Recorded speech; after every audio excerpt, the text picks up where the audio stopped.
봉독하겠습니다. 내게 말하던 천사가 다시 와서 나를 깨우니 마치 자는 사람이 잠에서 깨어난 것 같더라. 그가 내게 묻되 내가 무엇을 보느냐? 내가 대답하되 내가 보니 순금 등잔대가 있는데 그 위에는 기름그릇이 있고 또 그 기름그릇 위에 7 등잔이 있으며 그 기름그릇 위에 있는 등잔을 위해서 7 관이 있고 그 등잔대 곁에 2 감람나무가 있는데 하나는 그 기름그릇 오른쪽에 있고 하나는 그 왼쪽에 있나이다 하고 내게 말하는 천사에게 물어 이르되 내 주여 이것들이 무엇이니까 하니 내게 말하는 천사가 대답하여 이르되 내가 이것들이 무엇인지 알지 못하느냐? 내가 대답하되 내 주여 내가 알지 못하나이다 하니 그가 내게 대답하여 이르되 여호와께서 스룹바벨에게 하신 말씀이 이러하니라. 만군의 여호와께서 말씀하시되 이는 힘으로 되지 아니하며 능력으로 되지 아니하고 오직 나의 영으로 되느니라. 큰 산아 내가 무엇이냐? 내가 스룹바벨 앞에서 평지가 되리라. 그가 머릿돌을 내놓을 때에 무리가 외치기를 은총이 그에게 있을지어다 하리라 하셨고 여호와의 말씀이 또 내게 임하여 이르시되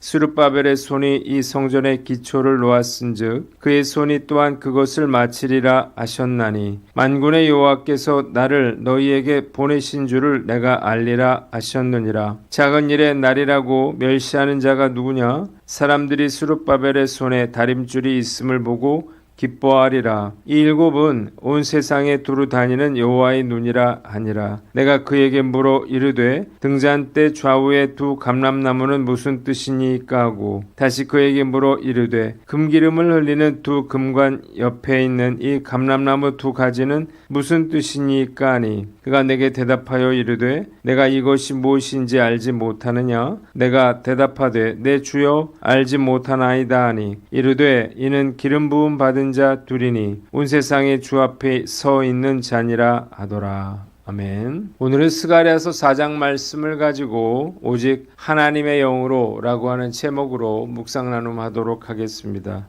하나님은 스가랴 선지자에게 대제사장의 회복에 이어서 성전 회복에 대한 환상을 보여주십니다. 5번째 환상으로 순금 등잔대의 환상이 1절로 10절에 나와 있습니다. 스가랴 선지자는 5번째 환상으로 순금 등잔대를 봅니다. 등잔대 위에는 기름을 담는 그릇이 있고 기름 그릇 위에는 관에 연결된 7 등잔이 있었습니다. 등잔대 곁에는 2 감람나무가 있는데 하나는 등잔대 오른쪽에 있고 다른 하나는 등잔대 왼쪽에 있었습니다. 4절 이것들이 무엇이냐? 천사에게 묻자 천사가 말했습니다. 여호와께서 스룹바벨에게 이는 힘으로 되지 아니하고 능력으로 되지 아니하고 오직 나의 영으로 될 것이라. 큰 산에 내가 스룹바벨 앞에서 평지가 될 것이다. 그가 머릿돌을 떠서 내올 때에 사람들은 은총이 그에게 있을 것이라 말씀하셨다는 것입니다. 8절 주께서 스가랴에게 말씀하셨습니다. 스룹바벨이 이 성전의 기초를 놓았으니 그가 이 일을 마칠 것이다. 그때에야 비로소 너희는 만군의 주께서 나를 너희에게 보내셨다는 것을 알게 될 것이다. 시작이 미약하다고 비웃는 자가 누구냐?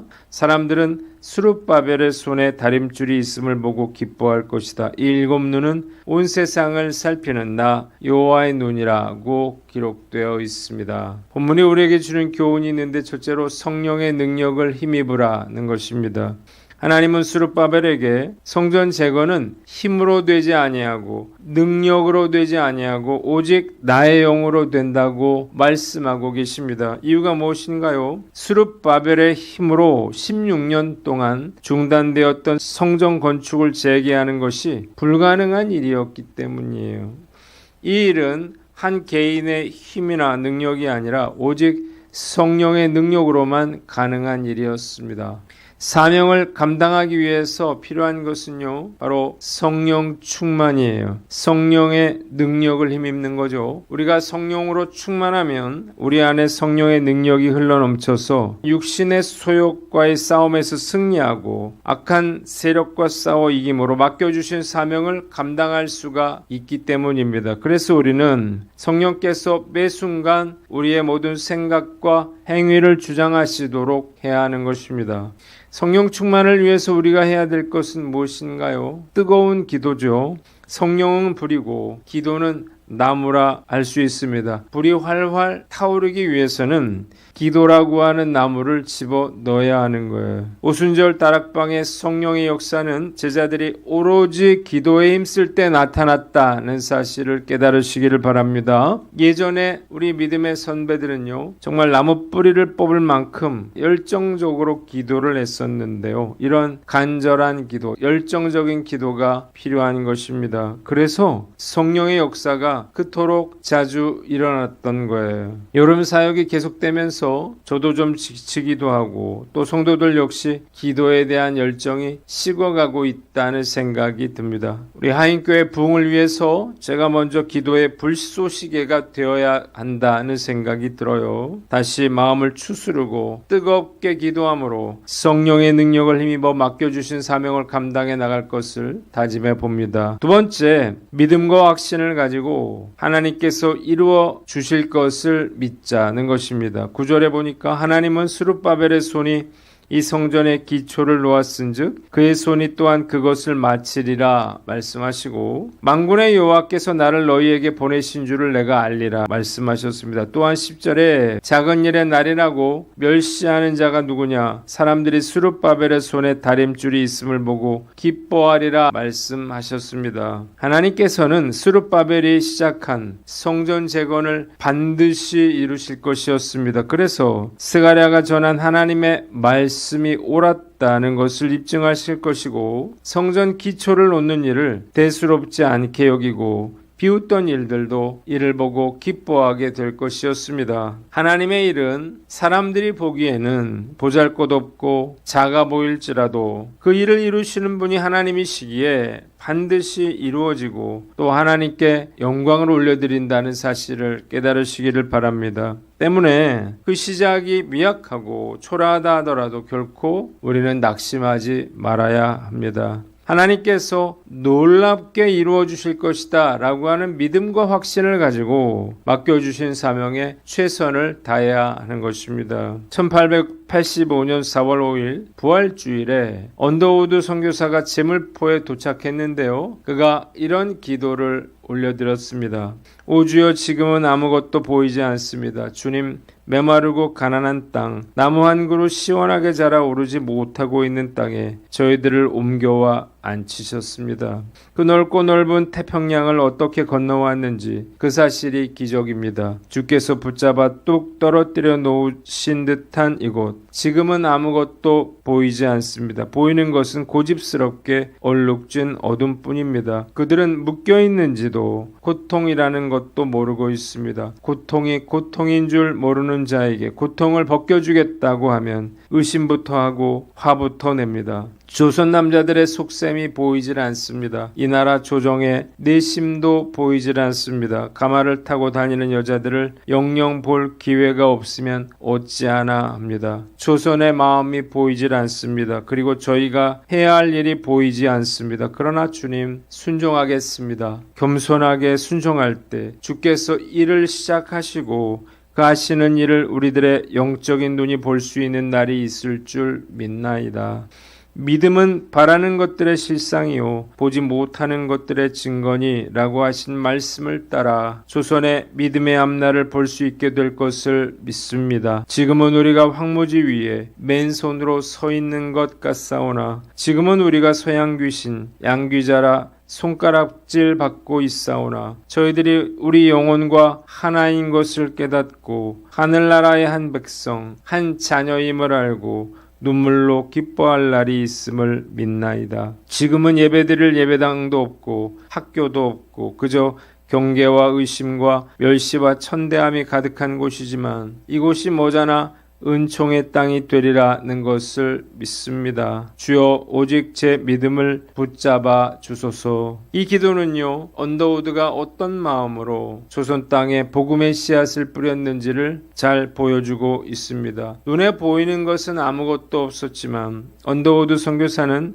이 어두운 조선의 땅이 은총의 땅이 되리라고 하는 것을 믿고 순종하여 조선 땅에 복음을 전했습니다. 이후에 그는 건강이 악화되어 1916년 미국으로 돌아가서 생을 마쳤고 1999년도에 양화진 외국인 묘지로 이장되었습니다. 그의 기도대로 이 땅에 놀라운 복음의 역사가 일어났습니다. 세계에서 유래를 찾아보기 어려운 부흥의 역사가 일어났고 대한민국은요 전 세계가 부러워하는 나라가 되었습니다. 정말로 놀랍고 감사한 일이죠. 비록 한국교회에 여전히 어려운 일들이 많지만 저는 하나님께서 한국교회를 다시 일으켜 세워주시고 놀라운 부흥의 역사를 이루어주시리라 믿습니다. 제가 해야 할 일은요 어떤 방해와 어려움이 있더라도 낙심하지 않고 저에게 맡겨주신 사명을 감당해 나가는 것입니다. 어떻게 세워진 한국교회인가요? 한국교회의 영적 지도자로서 이 확신과 믿음을 가지고 하나님께서 이루실 일을 기대하며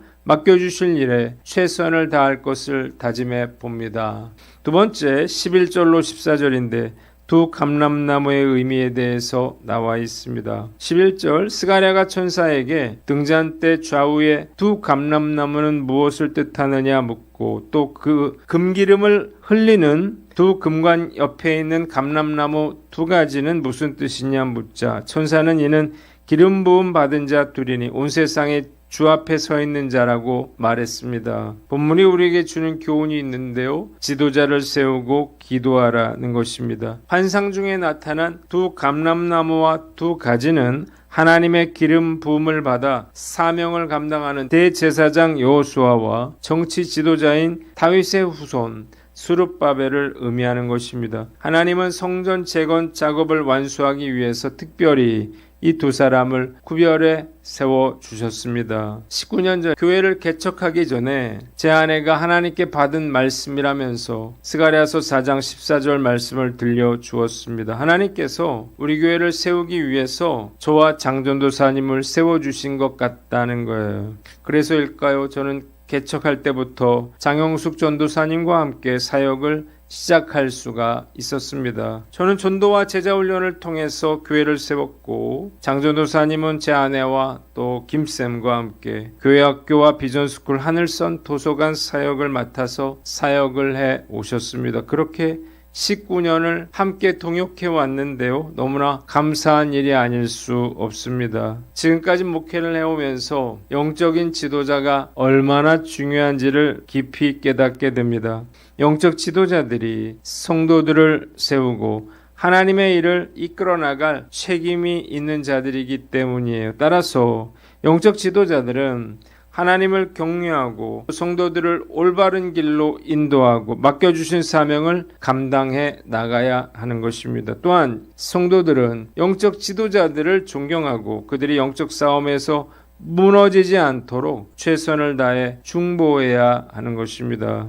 제가 해야 할 가장 중요한 사역 역시 다음 세대를 세우고 영적인 지도자들을 세우는 것이라는 사실을 깨닫게 됩니다. 청년의 제자훈련이 3분의 2가 지나고 있습니다. 남은 시간도 최선의 노력을 다해서 제자훈련을 인도해 나갈 것을 다짐해 봅니다. 또한 앞으로도 열심히 말씀을 묵상하여서 한국교회 성도들을 말씀으로 섬겨 나갈 것을 다짐해 봅니다. 기도하겠습니다. 하나님 아버지, 성령의 능력을 힘입고 믿음과 확신을 가지며 지도자들을 위해 중복해 하여 주시옵소서.